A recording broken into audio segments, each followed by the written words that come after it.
ടാറ്റയുടെ 10,000 കോടിയുടെ നിക്ഷേപം മുഖ്യമന്ത്രിയുടെ അവകാശം തള്ളി കമ്പനി. ദക്ഷിണേന്ത്യയിൽ എവിടെയും കപ്പൽ നിർമ്മാണശാലയിൽ നിക്ഷേപിക്കാൻ പദ്ധതിയില്ലെന്ന് ടാറ്റ.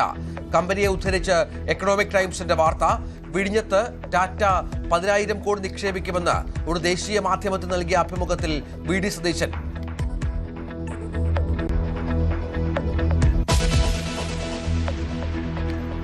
കുതിച്ചു പാഞ്ഞ് രാജ്യത്തെ ആദ്യത്തെ ഹൈഡ്രജൻ ട്രെയിൻ ഹരിയാനയിൽ പ്രധാനമന്ത്രി സമർപ്പിച്ചു. ഹരിയാനയിലെ ജിന്ദിനും സോനിപ്പത്തിനുമിടയിൽ സർവീസ്.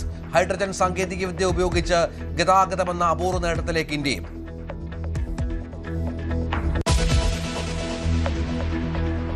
ADGP അജിത് കുമാറിനെ സസ്പെൻഡ് ചെയ്തേക്കും. ആലപ്പുഴ രക്ഷാപ്രവർത്തന കേസ് അട്ടിമറിയിൽ DGP വിശദീകരണം തേടി. ഗൺമാന്റെ മർദ്ദനമേറ്റ KD തോമസ് MLA-യും അജയ് ജുവൽ കുര്യാക്കോസും മുഖ്യമന്ത്രിയെ കാണും.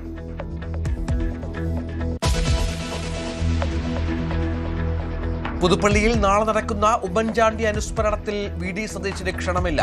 KC വേണുഗോപാൽ ഉദ്ഘാടകൻ. നാളെ കോട്ടയത്തുള്ള മുഖ്യമന്ത്രി സ്മൃതി മണ്ഡപത്തിൽ പുഷ്പാർച്ചന നടത്തിയേക്കും.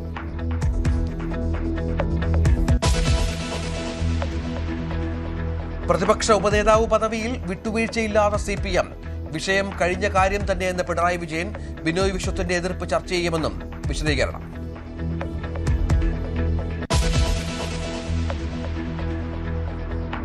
വഖഫ് ബോർഡിൽ സർക്കാരിന് സംഘപരിവാർ അജണ്ട ആരോപിച്ച് പ്രതിപക്ഷ നേതാവ്. വഖഫ് ബോർഡിനെ നിർജ്ജീവമാക്കിയ കോടതി ഇടപെടലിന് വഴിയൊരുക്കിയ സർക്കാർ നയങ്ങൾ. അമുസ്ലിങ്ങളെ ബോർഡംഗങ്ങളാക്കാനുള്ള കേന്ദ്ര സർക്കാർ നീക്കത്തിന് സർക്കാർ കൂട്ടുനിൽക്കുന്നുവെന്നും പിണറായി.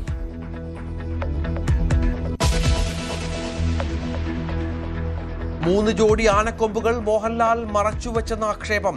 സമഗ്ര അന്വേഷണം ആവശ്യപ്പെട്ട് പരാതിക്കാരനായ അഭിഭാഷകൻ എബ്രഹാം P. മീഞ്ചങ്കര. വനംവകുപ്പ് പരിശോധനയിൽ 5 ജോഡി ആനക്കൊമ്പുകൾ കണ്ടെത്തിയിരുന്നു.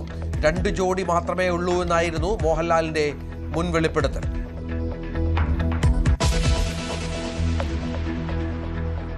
മന്ത്രിമാരുടെ പ്രവർത്തനം തൃപ്തികരമെന്ന് ലീഗ് നേതൃത്വം. പേഴ്സണൽ സ്റ്റാഫ് നിയമന വിവാദവും ചർച്ചയായി. യോഗം നടന്നത് രാവിലെ പാണക്കാട്.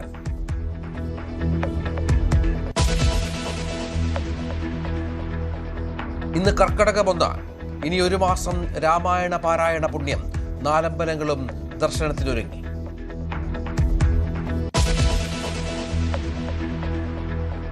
സംസ്ഥാനം കടുത്ത വൈദ്യുതി പ്രതിസന്ധിയിലെന്ന് മന്ത്രി. ദീർഘകാലാടിസ്ഥാനത്തിലെ പ്രശ്നം പരിഹരിക്കാൻ കഴിയൂവെന്നും സണ്ണി ജോസഫ്. പ്രതിസന്ധി നേരിടാൻ സർക്കാർ തയ്യാറെടുപ്പ് നടത്തിയില്ലെന്ന് പ്രതിപക്ഷ നേതാവ്.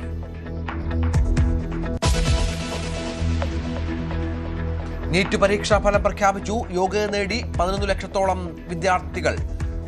58% പെൺകുട്ടികൾ. സംസ്ഥാന തലത്തിൽ 1ാം റാങ്ക് കരുനാഗപ്പള്ളി സ്വദേശി നീരജന്. +1 പരീക്ഷാ ഫലം വൈകിട്ട്.